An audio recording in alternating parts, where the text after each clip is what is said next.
ಸೊಂಪಾಗಿ ಬೆಳೆದ ಹುಲ್ಲಿನ ಹಾಸು, ತಂಪಾದಂತಹ ಮನೆ, ನಿಜಕ್ಕೂ ಈ ಮನೆಯೊಳಗಡೆ ಇದ್ದರೆ ಇಲ್ಲೇ ಇದ್ಬಿಡೋಣ ಅನ್ನುವಂತಹ ಫೀಲ್ ಆಗುತ್ತೆ. ಅಂತಹ ಸುಂದರವಾದಂತಹ ಈ ಬಲ್ಲಾಳರ ಮನೆಯ ಬಗ್ಗೆ ಇನ್ನಷ್ಟು ವಿಶೇಷತೆಗಳನ್ನು ತಿಳಿಯೋದು ಬಾಕಿ ಇದೆ. ಬನ್ನಿ ಅವರ ಬಾಯಲ್ಲೇ ಕೇಳೋಣ.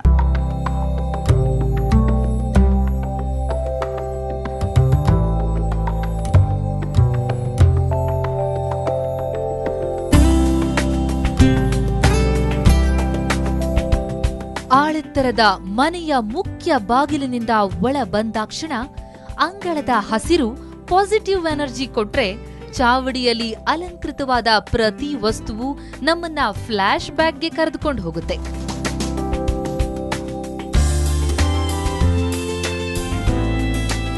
ಸರ್, ನಿಮ್ಮ ಮನೆಗೆ ನೀವಾಗಲೇ ಹೇಳ್ತಾ ಇದ್ರಿ 300-400 ವರ್ಷಗಳ ಇತಿಹಾಸ ಇದೆ ಅಂತೇಳಿ. ನೀವು ಹುಟ್ಟಿ ಬೆಳೆದಂತಹ ಮನೆ. ಸೊ ಆಗಿನ ದಿನಗಳಿಂದ ನೆನೆಸ್ಕೊಳ್ತಾ ಬರೋದಾದ್ರೆ ಇಲ್ಲಿ ಬಹಳಷ್ಟು ಆಕ್ಟಿವಿಟೀಸ್ಗಳು ನಡೆದಿರ್ಬೋದು. ಅದಕ್ಕೆ ನೀವು ಸಾಕ್ಷಿ ಆಗಿರ್ತೀರಿ. ಅದಕ್ಕೆ ಈ ಸಾಕ್ಷಿ ಈ ಮನೆ ಆಗಿರುತ್ತೆ. ಅದನ್ನ ನೆನೆಸ್ಕೊಬೋದಾ? ಖಂಡಿತವಾಗಿ. ಯಾಕಂದ್ರೆ ಇದು 8 ಗ್ರಾಮಗಳಿಗೆ ಸಂಬಂಧಪಟ್ಟ ಮನೆ ಅಂತ ಹೇಳಿದಾಗ 8 ಗ್ರಾಮಕ್ಕೆ ಬೇಕಾದಾಗೆ ಎಲ್ಲ ಆಕ್ಟಿವಿಟೀಸ್ ಇಲ್ಲಿ ಕಾರ್ಯಕ್ರಮಗಳು ನಡೀತಾ ಇತ್ತು. ಸಾಧಾರಣ 365 ದಿವಸದಲ್ಲಿ 150 ದಿನ ನಮ್ಮಲ್ಲಿ ನಮಗೆ ಗೊತ್ತಾಗೋದು ಶಾಲೆ ಬಿಟ್ಟು ಬರುವಾಗ ನಮ್ಮ ಇವತ್ತು ಊಟ ಇದೆ.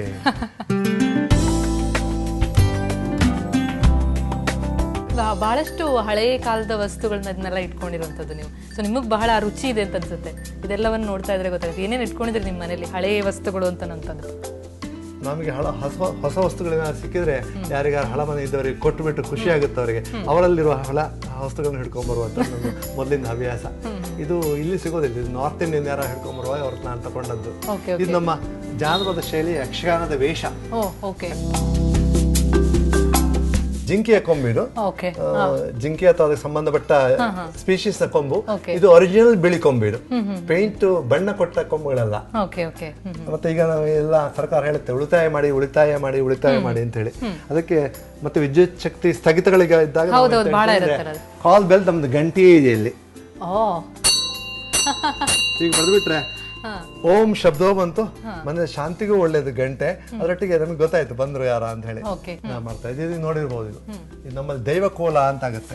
ಕಾಲಿಗೆ ಹಾಕೋ ಗೆಜ್ಜೆ ಹೀಗೆ ಹೀಗೆ ಮಾಡಿಕೊಂಡು ಮತ್ತು ಕಾಲಿಗೆ ಹಾಕೊಂಡು ನರ್ತನ ಮಾಡ್ತಾರೆ. ಅದಕ್ಕೊಂದು ಡಿಸೈನ್ ಕೊಟ್ಟು ಎಂಟ್ರೆನ್ಸ್ಗೆ, ನನ್ನ ರೂಮಿನ ಎಂಟ್ರೆನ್ಸ್ಗೆ ಹಾಕಿದ್ದೇನೆ.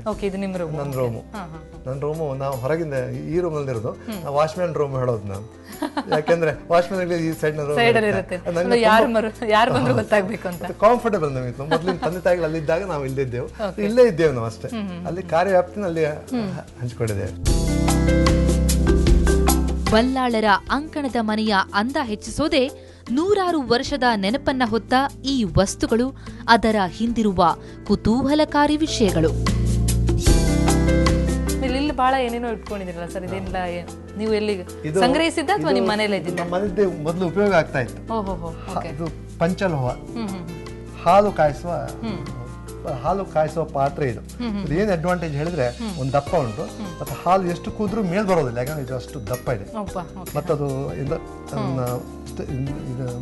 ಈಕ್ವಲೈಸ್ ಮಾಡುತ್ತೆ ಇದರಲ್ಲಿ. ಯಾವಾಗ ಇಟ್ಟು ಮಾಲ್ ಬರ್ಲಿಕ್ಕೆ, ಬೆಣ್ಣೆ ಮಾಡ್ಲಿಕ್ಕೆ, ಮಾಲ್ ಬರ್ಲಿಕ್ಕೆ ಇದ್ರಲ್ಲಿ ಮಾಡ್ತಾ ಇದ್ರಂತೆ. ಇದು ನಮ್ಮಲ್ಲಿ ಡೊಲ್ಲಕ್ ಅಂತ ವಾದ್ಯ ಬಾರಿಸುವಾಗ ಅದರದ್ದು ಮುಚ್ಚಳ ಹೋಯ್ತು, ಮತ್ತೆ ಹಾಗೆ ಇಟ್ಕೊಂಡೆ. ಅದೊಂದು ಕಲೆಕ್ಷನ್. ಇದನ್ನು ಹೇಳಿದ್ರೆ ನಿಮಗೆ, ನಾನು ವೈದ್ಯ, ಇಂಗ್ಲಿಷ್ ವೈದ್ಯ ಅಲ್ಲ, ಆದ್ರೆ ಆಯುರ್ವೇದದ ಅಮೃತಶಿಲೆಯ ಕಲ್ಲಿದು. ಅವ್ರಿಗೆ ಮೊದಲು ಮದ್ದು ಅರಿಯುವುದು ಆಯುರ್ವೇದದವರು, ಅದರದ್ದು ಕಲ್ಲು. 250 ವರ್ಷಗಳ ಹಿಂದಿದ್ದು ಕಿರೀಟ ಇದು, ಯಕ್ಷಗಾನದ ಕಿರೀಟ. ಮೊದಲು ಹಾಗಿತ್ತು ಅಂದ್ರೆ ಹೋಯ್ತೀಗ. ಮೊದಲು ಈ ಬಣ್ಣಗಳೆಲ್ಲ ಇಲ್ಲ.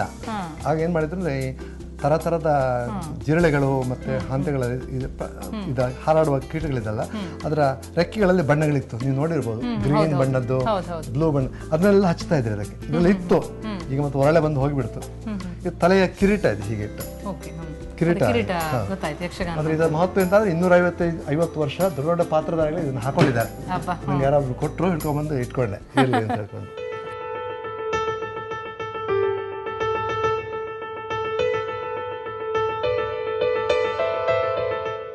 ಇದು ಗೆಜ್ಜೆ. ಈ ಕೋಲಕ್ಕೆ, ನಮಗೆ ದೈವಗಳಿಗೆ ಕೋಲ ಕಟ್ಟುವ ಗೆಜ್ಜೆ.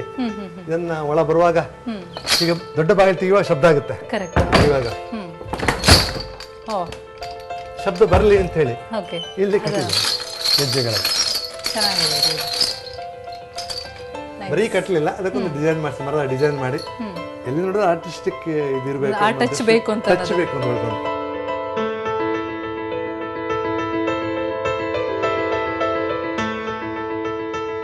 ಇದು ಉಪ್ಪಿನ ಪಾತ್ರೆ. ಉಪ್ಪು ಮೊದಲೆಲ್ಲ ಇದ್ರಲ್ಲಿ ಹಾಕಿಡ್ತಾ ಇದ್ರು. ಉಪ್ಪನ್ನ ಶೇಖರಣೆ ಮಾಡಿರ್ತಾ ಇದ್ರು. ಇದು ದೊಡ್ಡ ಮನೆಗಳಿಗೆ ಮಾತ್ರ ಬೇಕಾಗ್ತದೆ. ಯಾಕಂದ್ರೆ ಇಷ್ಟು ಖರ್ಚಾಗೋ ಮನೆಗಳು ಅಂತ ಹೇಳಿ, ಮಠಗಳು, ದೇವಸ್ಥಾನಗಳು, ಇಲ್ಲಿ ದೊಡ್ಡ ಮನೆ ಆದ್ರೆ ತುಂಬಾ ಫಂಕ್ಷನ್ ಆದ್ರೆ ಇದ್ರಲ್ಲಿ ಹಾಕಿರ್ತಾ ಇದ್ರು.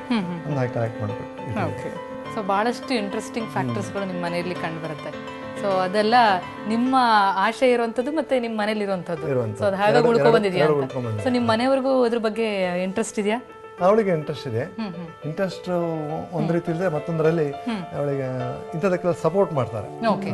ಇಂಟ್ರೆಸ್ಟ್ ಇರಲಿ ನಮ್ಮ ಮನೇಲಿ ಇರುವಂತದ್ದು ನಾನು ಅದನ್ನು ಇಷ್ಟಪಡ್ತಾ ಇದ್ದೇನೆ. ಅವಳು ಆಕ್ಚುಲಿ ಹುಟ್ಟಿದ್ದು ಮುಂಬೈಲೇ ಇದ್ದವಳು ಅವಳು. ಆದ್ರೆ ಆಮೇಲೆ ಮದುವೆ ಆಗಿ ಎಲ್ಲಿ ಸಗಣಿ ಸಾಗಿಸ್ತಾಳೆ.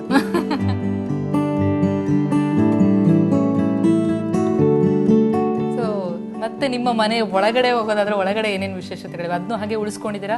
ಅಲ್ಲೂ ಹಳೆ ವಸ್ತುಗಳೇ ಇದೆಯಾ? ಈಗ ತಕ್ಕಂತೆ ಸ್ವಲ್ಪ ವೆಂಟಿಲೇಷನ್ ಸ್ವಲ್ಪ ಜಾಸ್ತಿ ಮಾಡ್ಕೊಂಡು ಬಂದಿದ್ದೇವೆ. ಸೊ 3 ಅಂಕಣ ಜೊತೆಗೆ ನಿಮ್ಮಲ್ಲಿರೋ 7 ಅಡಿಗೆ ಮನೆ ಅವನ್ನ ತೋರಿಸ್ಬಿಡಿ. 5 ಅಡಿಗೆ ಆಗ ಇತ್ತು, ಈಗ ರಿಡ್ಯೂಸ್ ಮಾಡಿ 3ಕ್ಕೆ ತಂದಿದ್ದೀರಿ.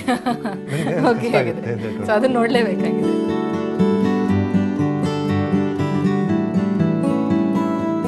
ಮನೆಯಲ್ಲಿ 3 ಅಂಕಣ ಇದೆ ಹೇಳಿದೆ. ಇದು ಮಧ್ಯದ ಅಂಕಣ, ದೇವರ ಕೋಣೆ. ನಾವು ಆರಾಧಿಸುವ ಎಲ್ಲ ದೇವರುಗಳಿದ್ದಾರೆ. ದಿನನಿತ್ಯ ಪೂಜೆ ಇದೆ, ವಿಶೇಷ ಪೂಜೆಗಳು ವರ್ಷಗಳಲ್ಲಿ ಆಗುತ್ತೆ. ಇದು ಧ್ಯಾನ ಅಥವಾ ಜಪತಪಗಳನ್ನು ಮಾಡುವಂಥ, ನಮಸ್ಕಾರ ಮಾಡುವಂಥ ತಾಣ. ಮಧ್ಯದಲ್ಲಿರೋದ್ರಿಂದ 3 ಅಂಕಣದಲ್ಲಿ ಬೇಸಿಗೆಗಾಲಕ್ಕೆ ಒಳ್ಳೆ AC ರೂಮಲ್ಲಿ ಮಲ್ಕೊಂಡಾಗ ಅಷ್ಟು ತಂಪಿರುತ್ತೆ. ನಿಮ್ಮನೆ AC ರೂಮ್ ಇದು? ಸಾಧಾರಣ ಇಲ್ಲಿ AC ರೂಮ್ ಅಲ್ಲಿ ಒಂದು ಫ್ಯಾನ್ ಕಾಣಿಸ್ತಾ ಇದೆ. ಏನದು ಫ್ಯಾನ್ ಅದಕ್ಕೆ ಬಳಕೆ ಆಗದ? ಅದರ ಒಂದು ದೇವ್ರ ನಮಸ್ಕಾರ ಮಾಡಿದ್ರೆ 1 ಗಂಟೆ ಬಿಡ್ತಿಕೊಡು. ಓಕೆ. ಓಂ ಎಲ್ಲಿ ಬಂದ್ರೆ ಓಂ ಶಬ್ದ ಬರಬೇಕು ಅಂತ, ಅದರ ವೈಬ್ರೇಷನ್ ಜೀವಕ್ಕೆ ಒಳ್ಳೆಯದು.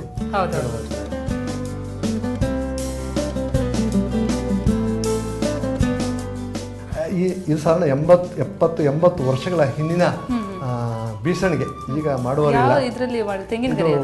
ತಾಳೆಗರಿಯಲ್ಲಿ ಅಷ್ಟು ನಾವು ಪೇಂಟಿಂಗ್ ಅದಕ್ಕೆ ಟಚ್ ಕೊಟ್ಕೊಟ್ಟು ಅದು ಟೆಂಪರ್ ಇದೆ. ಚೂರು ಮುಟ್ಟಿದ್ರೆ ತುಂಡಾಗುತ್ತೆ, ಹಪ್ಪಳ ಒಂದಾಗ ಬರುತ್ತೆ. ಅದು ನಾವು ಮೇಂಟೈನ್ ಮಾಡಿದೆ. ಯಾಕಂದ್ರೆ ಅದು ಒಂದು ಅದಾಯ್ತು. ಎರಡನೇದು ಗಾಳಿ ಹಾಕ್ಲಿಕ್ಕೆ ಆಗುತ್ತೆ. ನಾವು ಈಗಲೂ ಹಬ್ಬ ಹರಿದಿನಗಳಲ್ಲಿ ಜನ ಜಾಸ್ತಿ ಆದಾಗ ಗಾಳಿ ಹಾಕ್ತಾ ಇರ್ತೇವೆ. ಒಳ್ಳೆ ಗಾಳಿ ಬರುತ್ತೆ. ಫ್ಯಾನ್ ಗಾಳಿಗಿಂತ ಒಳ್ಳೆ ಗಾಳಿ ಇದ್ರಲ್ಲಿ ಬರುತ್ತೆ. ಅದು ಇಲ್ಲಂತೂ ಬೇಕೇ ಬೇಕಲ್ಲ, ಅವಶ್ಯಕತೆನೂ ಬಹಳ ಇದೆ.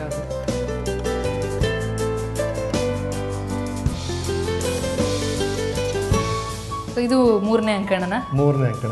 ಮನೆಯ 3ನೇ ಅಂಕಣ. ಇಲ್ಲಿ ಬಹಳ ಸ್ವಲ್ಪ ಚೇಂಜಸ್ ನೀವು ಮಾಡ್ಕೊಂಡಂಗಿದೆ ಅಲ್ಲ? ನಾವು ಸಣ್ಣ ಸಣ್ಣ ಕಣ್ಣಿಗಳಿತ್ತು. ಪಡಸಾಲೆ ಅಂತ ಹೇಳ್ತೀವಿ ನಾವು 3ನೇ ಅಂಕಣಕ್ಕೆ.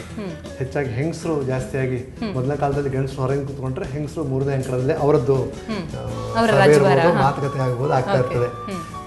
3ನೇ ಅಂಕಣ ಸಣ್ಣ ಸಣ್ಣ ಕಣ್ಣಿಗಳಿದ್ದಾಗ ನಾವು ಅದನ್ನು ಸ್ವಲ್ಪ ರೆನೋವೇಟ್ ಮಾಡುವಾಗ ದೊಡ್ಡದಾಗಿ ಗೇಬಲ್ ಆಗಿ ಮಾಡಿಕೊಟ್ಟೇವೆ. ಈಗ ಆರಾಮ ಅತ್ಲಾಗ ಒಬ್ಬ ಇತ್ಲಾಗೊಬ್ಬ ಮೊದಲೇ ಕೂತ್ಕೊಂಡು ಎಲ್ಲ ಕಾಲ ಇಟ್ಕೊಂಡು ಆರಾಮಾಗಿ ಹರಟೆ ಹೊಡಲಿಕ್ಕೆ ಕೆಳ ಕೂತ್ಕೊಳ್ತಾರೆ. ಇದಕ್ಕೆ ಪಡಸಾಲೆ ನಾವು ಹೇಳುವಂಥದ್ದು. ಈ ಆಂಟಿಕ್ ದುನಿಯಾ ನೋಡಿದ್ಮೇಲೆ ನಿಜಕ್ಕೂ ಬಲ್ಲಾಳರ ಮನೆ ಬರೀ ಮನೆಯಲ್ಲ, ಮ್ಯೂಸಿಯಂ ಅನ್ಸುತ್ತೆ ಅಲ್ವಾ? ಹಳೆಯ ವಸ್ತುಗಳ ನೆನಪುಗಳ ಸಾಂಗತ್ಯವೇ ಈ ಮನೆಯ ಜೀವಾಳ. ಈ ಬಲ್ಲಾಳರ ಮನೆ ಎಷ್ಟು ವಿಶಾಲವಾಗಿದೆ ಅಂತಂದ್ರೆ ಇನ್ನಷ್ಟು ತಿರುಗಬೇಕು, ಇನ್ನಷ್ಟು ನೋಡಬೇಕು ಅನ್ನೋಂಥ ವಿಚಾರಗಳಿವೆ. ಮೇಡಮ್, ಸುಮಾರು 1 ಎಕರೆ ಜಾಗದಲ್ಲಿ ಇದೆ ಅಂತ ಅನ್ಸುತ್ತೆ ನಿಮ್ಮ ಮನೆ. ಸೊ ಈ ಮನೆ 300-400 ವರ್ಷಗಳಷ್ಟು ಇತಿಹಾಸ ಕೂಡ ಹೊಂದಿದೆ. ಸೊ ಇನ್ನು 100-200 ವರ್ಷಗಳ ಕಾಲ ಇದು ಬಾಳಿ ಬದುಕುತ್ತೆ ಅನ್ನೋ ವಿಶ್ವಾಸ ಇದೆಯಾ ನಿಮ್ಗೆ? ಹೌದು, ನನಗೆ ಇದೆ. ಯಾಕಂದ್ರೆ ನನ್ನ ಮಕ್ಕಳಿಗೂ ಕೂಡ ಇದರಲ್ಲಿ ಇಂಟ್ರೆಸ್ಟ್ ಇದೆ. ಆದ್ರಿಂದ ನನಗೆ ನಂಬಿಕೆ ಇದೆ ಇದು ಮುಂದುವರಿಸಬಹುದು.